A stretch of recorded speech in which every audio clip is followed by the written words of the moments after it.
John Jansen, and I am here normally during the football season. I have a little bit of a lunch with everybody during our show. I'm with College Sports Now and IMG, and I got a phone call from Zach Waldman, one of our producers over at IMG, about possibly doing Italian-style lunch due to the fact that Michigan football right now is in Rome on their Rome trip. Give a little bit of a spring football update. Where is Michigan football right now and how I see the Big Ten. And since we got the draft tonight, we talk a little bit about the NFL draft and what I see coming up or foresee at least in the first round. So thinking about Rome and what is going on, I thought what better tribute when I think of Italian food, I think about pizza. So I've got myself a little pizza right here. We've got some, as it comes, it's got pepperoni, some poblano peppers. I like it a little bit spicy. And as everybody knows, I love bacon. So when I get frustrated and I get a pizza that doesn't have enough bacon on it, obviously I add bacon. And so I've got some bacon on here. I've also got, cooked this up just to add to it. I got a little bacon. And along with the fact that this is supposed to be an Italian pizza, I put a little pancetta in here, pancetta. And since it's an international show right now, we're talking about Rome, I thought, why not include our neighbors to the north and put a little Canadian bacon in there? I'm not sure why that's called bacon, but it is. So I've got a little pizza here, and the best thing about pizza is that you can have it two ways. All right, so I've got a little bacon on top here. Move that out, make sure I don't miss any bites. Before I make my cut, I'm going to add a little bit of cheese. You can't have pizza without a bunch of cheese on it. And so the best thing about pizza, like I said, is not only can it be pizza, but if you cut it in half and you fold it over, now you've got yourself a calzone. So I'm going to be eating my calzone today. I better cut that in just a little bit more of a piece there. As we talk about Michigan's Rome trip. Now, I know most of you probably been following their Rome trip, as I have. They've gone to cooking class. Maybe one of these days I'll have the team up here and they can go through one of my cooking classes. Perfect. The pancetta adds just a little bit of saltiness. They went to the Coliseum. What better place for a football team to go to than the Coliseum? I mean, modern day gladiators. You can see the connection. They got a chance to meet the Pope, and they listened to his deliver his speech or his sermon, whatever you want to call it, in St. Peter's Square there in Vatican City. What a great experience for these young men. They played paintball. They're kayaking. That's good. And I think one of the benefits of going over there, not only do they get a chance to, most of those kids, I've never had a chance to go to Rome or Italy or really anywhere other than Canada or Mexico, is the opportunity to see something new, see new cultures, see new things, see a different way that maybe somebody thinks about the world. And so they're getting a chance to do that. They did some kayaking on a lake there near Rome. And it's a tremendous opportunity. And I think that experience, the more experiences you can have as a team, is going to allow them to grow closer and closer, which they're going to need during the football season. Which brings us to spring football practice for Michigan football. And you guys may be wondering where I'm at. I'm in my off-season office, otherwise known as my barn. And this is where I spend most of my off-season. But getting on to Michigan football, I think one of the things that most people are interested about or curious about is the offensive line. And we lost 3 starters. We've got to replace 3 guys. Mason Cole, our center, is back as a fourth-year senior. He's played this will be his 4th year of starting. And also Ben Bredesen, who was a true freshman last year, will also be back. Now, Mason Cole last year played at center. The first 2 years he played at left tackle. I think they're going to move him back out, which they did during the spring game, to the left tackle position. And I think that will help spread some of the talent around. But the question is going to be who's going to play that center position. I think Immediately, you got to look at Patrick Kugler. He did a good job in the spring, and I was very encouraged going into the spring game. I wasn't sure who was going to be playing where, who was going to be doing what, but I think that their offensive line played well. Michael Onwenu lost a few pounds and is playing well at the guard position. Cesar Ruiz, early enrollee out of the IMG Academy there in Florida, is also got a lot of time, and I thought he played well for a young guy. I think you got to look at John Runyon Jr., who I played with John Runyon Sr. He must be really old if he has a son that's playing in college. But he played well at the right tackle position, went down late with a little bit of a lower body injury, but I don't think it was anything major. Never heard anything more about it.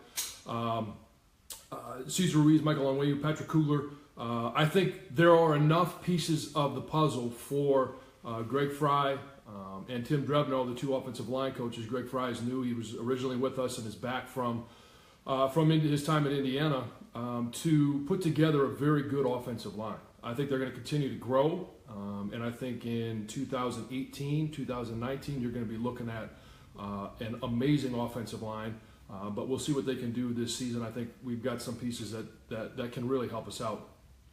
Then you go to the quarterback position. Wilton Speight had a terrific year last year. During the spring game, I think people were a little bit surprised that he didn't show as well as people were hoping. But let's remember, this is spring. All right, he's throwing to Tariq Black and Donovan Peoples-Jones, two freshman receivers out there. And every time a quarterback throws an interception, as an offensive lineman, I will blame him. But we always know it's not his fault. There could be a wrong route. There could be a missed block. There could be a lot of different things that are going on, and it could just be timing. And let's not forget, these are college kids. This is one practice. So I'm not worried at all about Wilton Speight, but I did like the fact that Brandon Peters played very well. I thought John O'Corn played well. And let's not forget, coming in next year, we've got a kid named McCaffrey who is a highly rated passer as well. So I think we're pretty solid at the quarterback position. In the backfield, you got Chris Evans, Ty Isaac, Kareem Walker, Karan Higdon, a whole bunch of guys back there that I think are going to be very, very good football players, and it gives us a lot of depth. Ty Isaac, I'm very excited to see him back for his fifth year. I think if you remember back a couple of years, he was in the doghouse, and for him to be invited back for a fifth year, I think speaks volumes for the fact that he's stuck with it, he's worked hard, and he's earned the right to be there for a fifth year. You look out the wide receivers, I mentioned, it's going to be a young group. Tariq Black, Donovan Peoples-Jones, both early enrollees, freshmen. They should be getting ready for their senior prom. Instead, they're playing Michigan football, which I think that's a good trade-off. But, I think those guys are going to have – there's a lot of football to learn. But there's a lot of time between now and when practice starts in the fall. So I'm not too concerned there. I think both of those guys give whoever's at quarterback, Wilton Speight, big targets to throw to. And I think one of the things that we really want to see is to stretch the field a little bit. And we saw some of that in the spring game.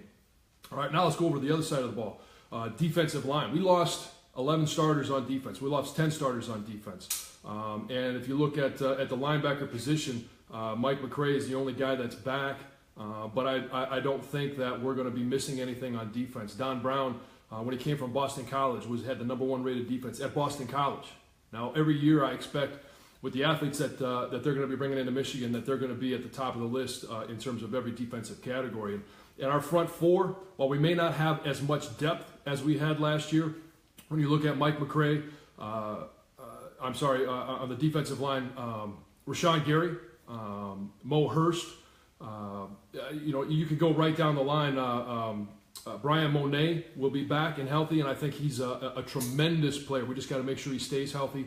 And Chase Winovich, those four guys up front can put pressure on the quarterback. They can beat guys one-on-one, which is going to allow the linebackers to be able to get back in pass coverage. They're going to use them in a lot of different ways, and I think a lot of people are wondering who's going to replace Jabril Peppers. All right, so in the spring game, Khaleke Hudson, I thought, did a tremendous job of trying to fill the role that Jabril had. And you never want to compare two guys. Khaleke's going to bring his own style, his own pros and cons to the Michigan defense. But I think in terms of the way Don Brown wants to use that position, I think Khaleke Hudson will do a tremendous job. Anybody I missed there? Oh, corners, defensive backs. I think that when you take a look at the spring game, one of the guys I'm really, really intrigued about is another early enrollee in Benjamin St. Juste. all right, which is another good reason for me to throw in some Canadian bacon because we got another Canadian on the team. But I thought that he played well, and if you had a chance to see the spring game, I know that he had a couple of PIs, but for the most part, I thought he played with good leverage. I thought he played in good position, and those pass interference calls can be avoided, and it's just a technique. All he's got to do is look back for the ball. He was in position to make a play, and if he does look back, those could be interceptions instead of penalties. So I think there's a lot to look forward to in Michigan football. They just started practice today over in Rome, which I think is awesome, and it's a great way to spread football. And American football, not that soccer playing with your feet stuff. But the other thing that's happening tonight is the NFL draft. And I don't follow NFL teams quite as much as I used to. The business of the NFL is a complete different business altogether.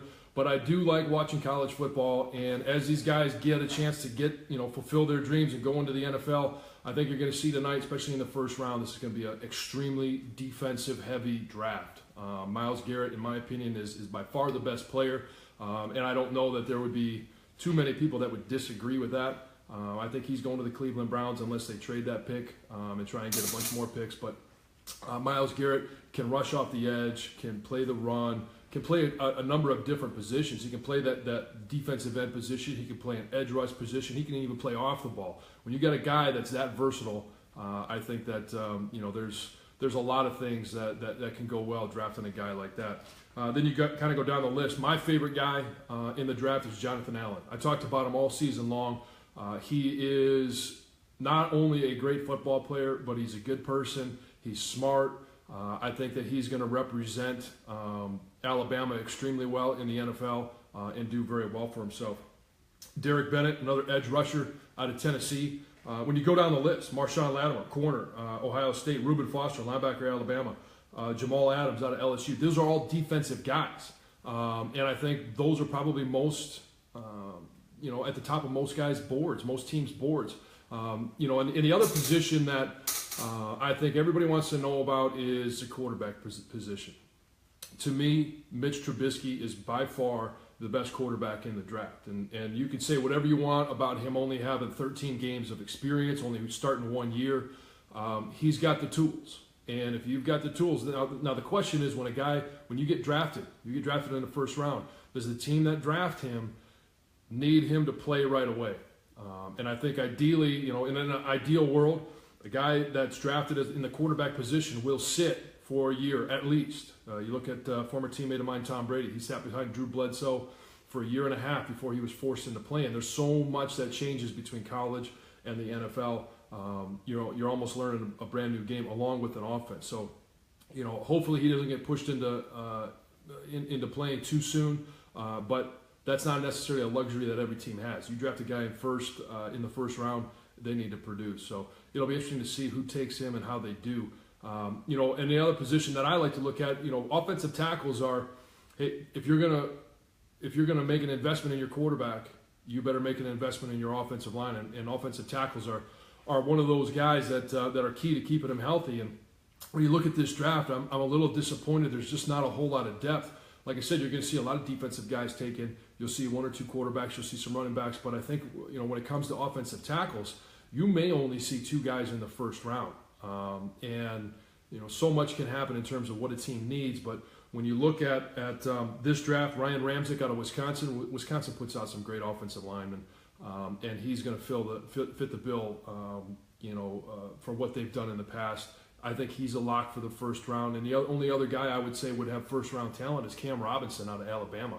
And that, when you turn on the film, you can see both those guys playing against top talent. And, if you're going to invest in a first round pick in any position, you want to make sure that, one, your money's going to be spent well and you're going to get good value from it. So, that's my little take on my lunch. And by the way, in case you are tuning in late, this is my pizza / calzone, and it just doesn't get any better than that. So tune in to College Sports Now. Follow us on Twitter. You follow me on Twitter as well, Big John, at BigJohn76, and I will look to see you, maybe get one more update before we start the college football season. Take care.